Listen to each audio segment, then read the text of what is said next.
میرے آثار کا صدقہ الہی، میرا جذبہ کسی صورت نہ کم ہو۔ امام غزالی علیہ رحمت اللہ الوالی احیاء العلوم میں مدنی پھول عطا فرماتے ہیں کہ انسانوں کی مثال درخت و سبزی کی طرح، ان میں سے بعض کا سایہ ہے لیکن پھل نہیں، اور یہ اس شخص کی مثال ہے جس سے دنیاوی فائدہ حاصل ہوتا ہے اخروی نہیں۔ سایہ ہے پھل نہیں، تو اس سے دنیاوی فائدہ ہوتا ہے اخروی نہیں۔ امام غزالی فرماتے ہیں کیونکہ دنیا کا نفع سائے کی طرح ہے جو بہت جلد ختم ہو جاتا ہے، سایہ کتنی دیر کا ہوتا ہے، اور بعض وہ درخت ہیں جن کا پھل ہوتا ہے لیکن سایہ نہیں ہوتا۔ یہ اس شخص کی مثل ہے جو آخرت کے لیے اصلاح کرتا ہے، دنیا کے لیے نہیں۔ اور بعض وہ درخت ہیں جن کے پھل اور سائے دونوں چیزیں ہوتی ہیں، اور باقی رہے ان دونوں میں سے ایک بات بھی نہیں ہوتی، نہ پھل ہوتا ہے نہ سایہ ہوتا ہے، کچھ بھی نہیں ہوتا، جیسے کہ ببول کا درخت۔ تو ایسے کی صحبت اختیار کرو جو تمہیں پھل بھی دے اور سایہ بھی دے، تمہاری دنیا بھی سوار ہے، تمہاری آخرت بھی سوار ہے، تمہیں دنیاوی طور پر بھی ٹیلنٹ، ہنر، صلاحیتوں کو دینے والا بنے اور تمہاری آخرت بھی درست کرنے والا بنے۔ ایسے دوست بنائے نا، ایسی گیدرنگ بنائے نا، ایسے دوست بنائے، دیکھیں کس طرح آپ دنیا میں بھی ترقی کرو گے۔ ایسے کئی لڑکے دیکھیں جو اپنے طور پر باصلاحیت ہے لیکن دوستوں کی صحبت نے انہیں تباہ و برباد کر دیا، اس کی وہ مزاج کے اندر وہ تبدیلی پیدا کر دی اور وہ سنجیدگی، سنسیریٹی ختم ہو جاتی اور وہ بہہ جاتا ہے دوستوں کے ساتھ۔ گھر والے پریشان اور تنگ آ جاتے ہیں کہ اب اپنے اس بچے کو ہم کیسے سنبھالیں۔ آپ یہ بتائیے کہ بندہ جب منشیات، نشے کا عادی بنتا ہے تو وہ کون سی چیز بناتی ہے؟ دوستی۔ اس سے صحبت ایسی رکھی ہوئی ہوتی ہے جہاں پر نشہ ہو رہا ہوتا ہے اور وہ نشے کا عادی بن جاتا ہے۔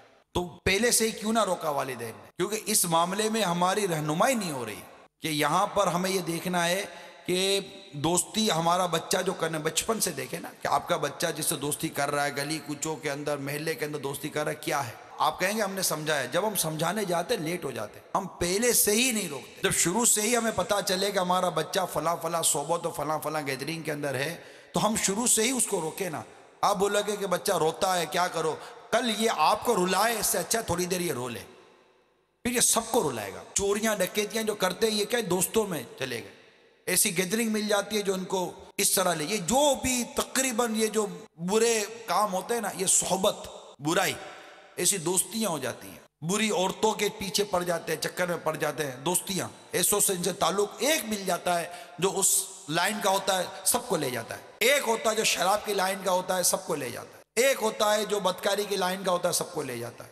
نفس بھی تو گناہ کو پسند کرتی ہے نا، ہماری نفس ہمارا لذت محسوس ہوتی ہے۔ دوسری بات، دوست عقل مند ہونا چاہیے، دوست اچھے اخلاق کا مالک ہونا چاہیے۔ اب آپ بولو گے اچھے اخلاق کا مالک کہاں سے لائیں؟ تو نیک سیرت، نیک طبیعت اسلامی بھائی جو ہوتا ہے نا وہ اچھے اخلاق کا مالک ہوتا ہے۔ مدنی انعامات کا جو عامل ہوگا وہ اچھے اخلاق کا مالک ہوتا ہے۔ آپ جی جناب سے بات کرنے والا، عزت کرنے والا، اللہ تعالیٰ کی نافرمانی سے بچنے والا، یہ با اخلاق ہوتا ہے۔ بدتمیز اور با اخلاق میں تو تمیز ہونی چاہیے نا، ہمیں اتنا تو پتہ ہو کہ یہ بد اخلاق ہے، یہ با اخلاق ہے، یہ تمیز والا، یہ بدتمیز ہے۔ محلوں کے اندر جو لڑکے حرکتیں کر رہے ہوتے ہیں کیا آپ نہیں جانتے؟ موٹر سائیکلیں اچھال رہے ہوتے ہیں، کان میں ہیڈ فون لگا کر موبائل فون پر میوزک اور موسیقی سن کر گلی کے اندر جو جھوم جھوم کے جو چل رہے ہوتے ہیں، کیا یہ اخلاق والے لوگ ہیں؟ کیا اخلاق کا تعلق اس کے وہ لباس سے ہے کہ وہ اپ ٹو ڈیٹ بن کے گھومتا ہے تو با اخلاق ہے؟ جو گلی میں بیٹھ کر گانے بجا رہے ہوتے ہیں، ناچ رہے ہوتے ہیں، جھوم رہے ہوتے ہیں، رات رات دیر تک محلے والوں کا جینا دوبر کر دیتے ہیں، آنے جانے والی لڑکیوں کو چھیڑتے رہتے ہیں، کہ یہ با اخلاق ہوتے ہیں؟ بیٹھ کر ایک دوسرے سے وہ سٹے لگا رہے ہوتے ہیں، گلی میں بیٹھ کر تاش کھیل رہے ہوتے ہیں، کیا یہ با اخلاق ہوتے ہیں؟ اب سمجھے تو صحیح جو میں آپ کو عرض کرنا چاہ رہا ہوں، اور پلیز اب ذہن بنائیں کہ ہمیں ایسی دوستی کرنی ہے جو ہماری دنیا اور آخرت کو بہتر بنائے۔ کیسی دوستی کرنی ہے؟ جو ہماری دنیا اور آخرت کو بہتر بنائے، جس کا سایہ بھی ہو جو پھل بھی دے۔ دوست کیسا ہونا چاہیے؟ جس کا سایہ بھی ہو اور پھل بھی دے، ہم کو جو ہماری دنیاوی معاملے میں بھی ہماری رہنمائی کرے، ٹیلنٹ کے معاملے میں، ہمارے روزگار کے معاملے میں۔ اور نیک ہوگا تو وہ آپ کو حلال روزگار بتائے گا، برا ہوگا تو آپ کو موبائل لوٹو، موٹر سائیکل لوٹو، پرس لوٹو، زیور لوٹو، یہ لوٹو۔ اب کہاں تھی محنت کرے گا؟ ایک موبائل لوٹ لے، 20-25 ہزار روپے کی دیہڑی بن گئی تیری، اور کیا؟ ہاں میں ہوں نا، میں ادھر کونے میں موٹر سائیکل پہ کھڑا ہوگا، بھاگ کر آ جانا، تجھے لے کر بھاگ جاؤں گا میں۔ یہ ساری ترکیبیں، یہ دوستی تو آپس میں بنا رہے ہوتے ہیں، تو یہ تو ببول کے کانٹے ہیں، نہ ان میں سایہ ہے نہ ان میں پھل ہے۔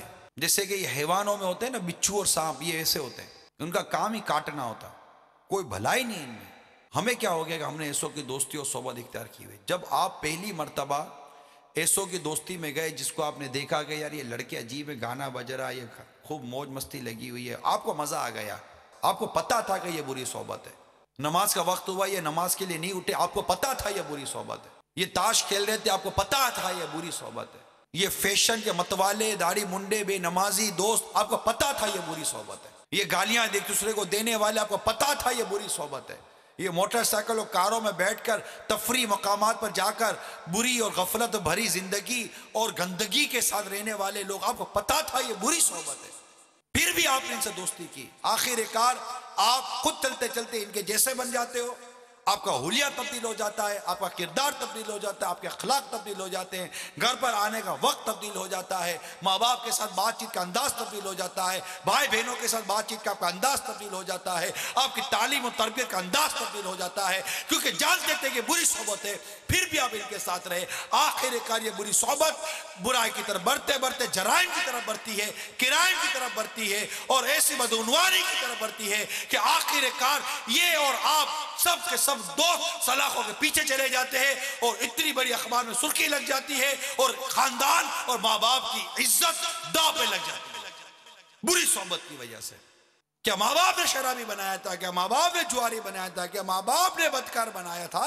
نہیں، آپ کی صحبت نے آپ کو اس تمام برائیوں میں مبتلا کیا۔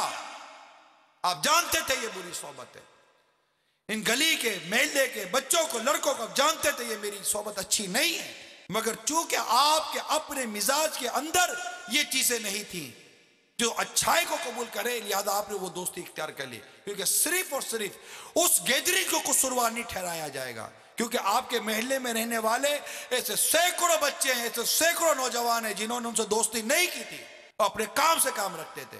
آپ کے محلے میں آج بھی نمازی ہیں، آپ کے محلے میں آج بھی سچے لوگ ہیں، آپ کے ساتھ وہ برائی کی طرف کیوں مائل نہیں ہوئے؟ کیونکہ مکھیاں دو طرح کی ہوتی ہیں، ایک مکھی وہ ہے جو گندگی کی طرف بیٹھتی ہے، ایک مکھی وہ ہے جو پھولوں پر جا کر بیٹھتی ہے۔ آپ نے گندگی کو اختیار کیا، یہ آپ کی اپنی سوچ ہے، آپ اپنی سوچ کا علاج نکالیں کہ آپ جیسے تھے آپ نے ایسی گیدرنگ لے لی، آپ کی سوچ جس طرح مائل ہوئی آپ اس طرف چلے گئے۔